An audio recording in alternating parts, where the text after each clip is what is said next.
ہمارے دین نے دعا کے بہت سے آداب سکھائے ہیں. میں 2 آداب کا ذکر کروں گا. پہلا ادب وہ یہ ہے کہ جب بھی انسان اللہ تعالیٰ سے دعا مانگے تو اس کے دل میں یہ یقین ہونا چاہیے کہ میرا رب مجھے اس دعا کا جواب دے گا. ادعوا اللہ وانتم موقنون بالاجابہ، کہ تم اللہ تعالیٰ سے اس طرح دعا مانگو کہ تمہارے دل میں یہ یقین ہو کہ میرا رب مجھے اس کا جواب دے گا. اور ایک بڑی خوبصورت حدیث مجھے بڑی انسپائر کرتی ہے، وہ یہ ہے کہ نبی صلی اللہ علیہ وآلہ وسلم نے فرمایا ان ربکم حیی کریم، تمہارا رب بہت ہی حیا والا ہے، وکریم، اور بہت کرم والا ہے.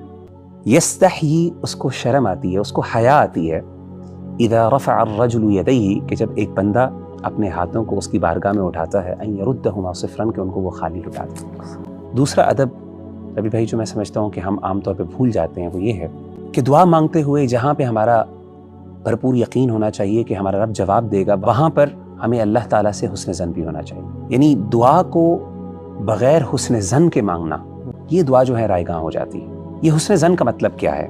یعنی اللہ کے بارے میں حسن ظن رکھنا، اس کا مطلب کیا؟ میں آپ کو سیدنا زکریہ علیہ السلام کی مثال قرآن مجید سے دیتا ہوں. سورہ مریم کے اندر اللہ تعالیٰ نے حضرت زکریہ علیہ السلام کی دعا مانگنے کی ایک پوری منظر کشی کی ہے. بڑے خوبصورت الفاظ ہیں.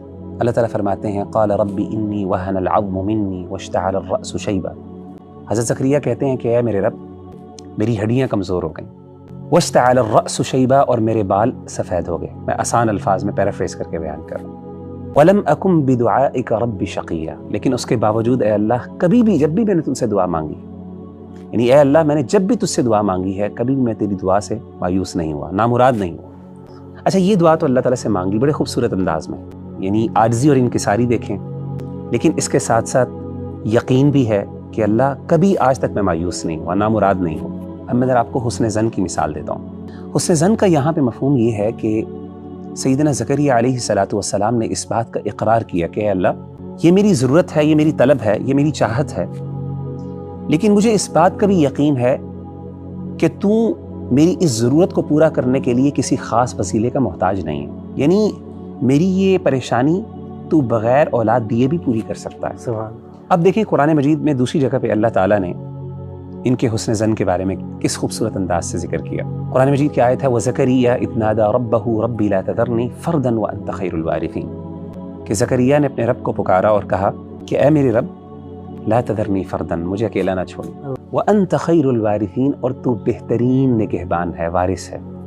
یعنی یہاں پہ اولاد نہیں مانگی، اپنی ضرورت کا، اپنی طلب کو پیش کیا کہ اللہ میرا اصل مسئلہ یہ ہے کہ مجھے اس بات کا ڈر ہے کہ میرے بعد کیا ہوگا.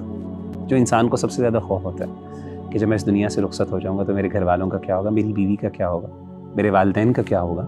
لیکن ساتھ اس بات کا اقرار کر دیا اللہ تو بہترین وارث ہے. کیا مطلب ہے؟ سب سے بہترین نگہبان تو ہے.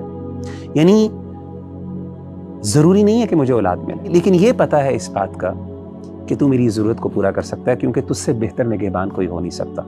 میری اولاد سے بھی بڑھ کر تو میرا نگہبان ہے، میرے گھر والوں کا نگہبان. تو ان آیات پر سبحان اللہ میں کبھی غور کرتا ہوں نا، تو مجھے اس بات کا احساس ہوتا ہے کہ آج کل ہمارے ہاں بہت بڑا مسئلہ یہ ہے، جب ہم اللہ سے دعا مانگتے ہیں تو بعض اوقات تو ہمیں یقین ہی نہیں ہوتا کہ ہمارا رب جواب دے گا، اور بالفرض اگر یقین ہو بھی جائے تو اس کے باوجود بعض اوقات ہم اللہ کے بارے میں حسن ظن نہیں رکھ پاتے.